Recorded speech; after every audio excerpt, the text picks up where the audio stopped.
As a young child, I had all the time in the world. The older males in my family would take me fishing whenever they could.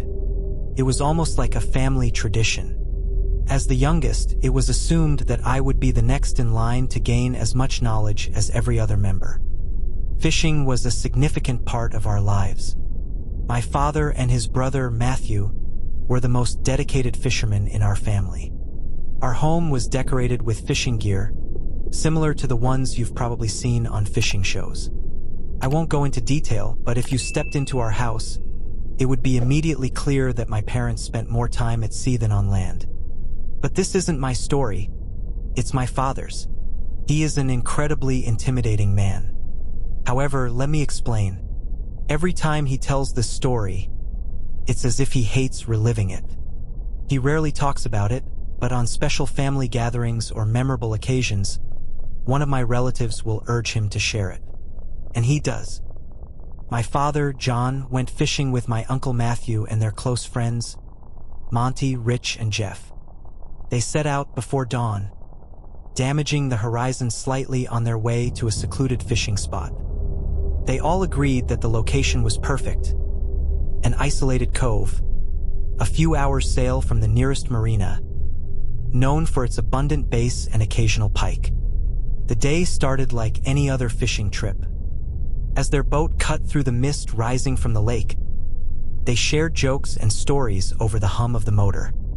The cove was surrounded by thick trees, making it feel even more remote. Monty was the first to crack open a beer, despite the early hour. My dad always reminds me that Monty was one of his more reckless friends, someone who often drank more than he should while spending hours alone fishing. The sounds of occasional splashes, laughter, and the clinking of empty beer cans filled the air as they enjoyed their day. By evening, they had made a good number of catches.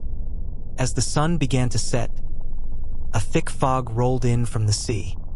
"It's literally swallowing the boat," my dad recalls. Through the fog, Rich, the most experienced fisherman in the group, insisted that he had never seen anything like it. "This isn't natural," he muttered. Jeff, the group's jokester, was nearly as drunk as Monty and didn't seem to care about the fog. But as darkness set in, they started to realize that the mist wasn't going anywhere. My dad and Rich agreed that Matthew should try to push the boat out of the cove, hoping the fog would be less dense further out at sea. Matthew, usually the most cautious, barely managed to steer clear of the coastline. He didn't want to risk further damage to his beloved boat, so they eventually accepted that they would have to spend the night on board. My dad knew they needed to inform their families, but unfortunately, they had drifted into a signal-dead zone.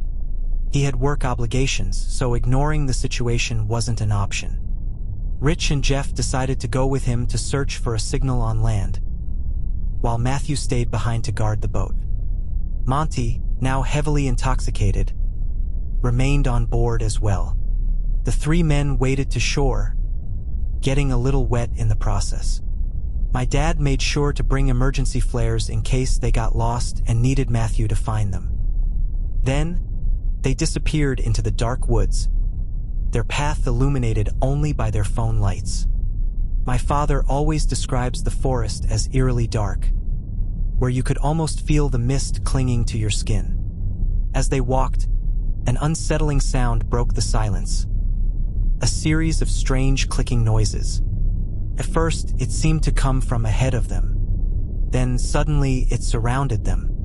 These sounds were unlike anything they had ever heard in the woods before.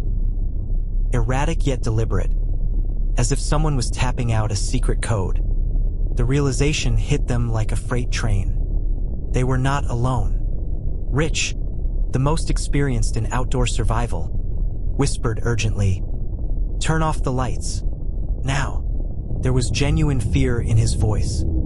As soon as the lights went out, the clicking stopped. Silence. A suffocating stillness weighed down on them, making it impossible to move. They stood frozen, each of them thinking the same thing. Had they just stumbled upon something they were never meant to see? Then, almost as suddenly as the clicking had stopped, Rustling sounds broke the silence.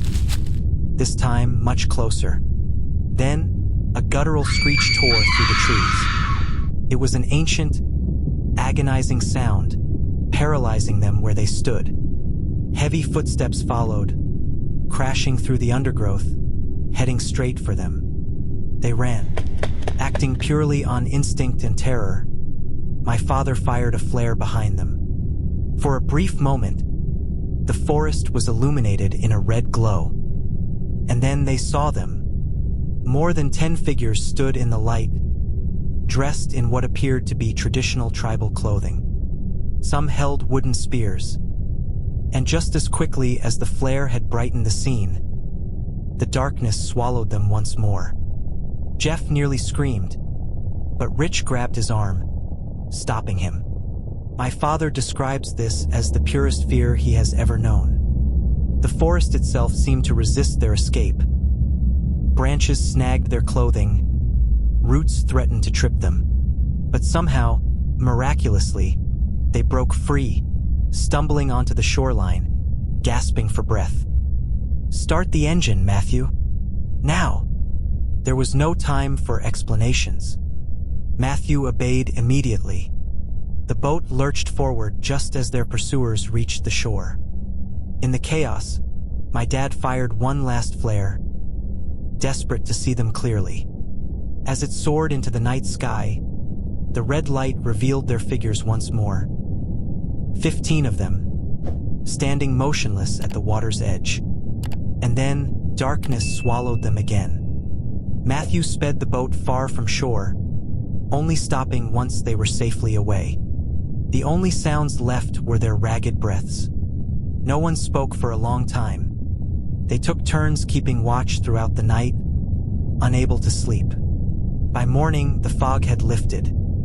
Ironically, Monty had passed out before any of the chaos began and remembered nothing. To this day, when my father tells this story, I get chills. And I can only imagine how he must feel when he remembers it.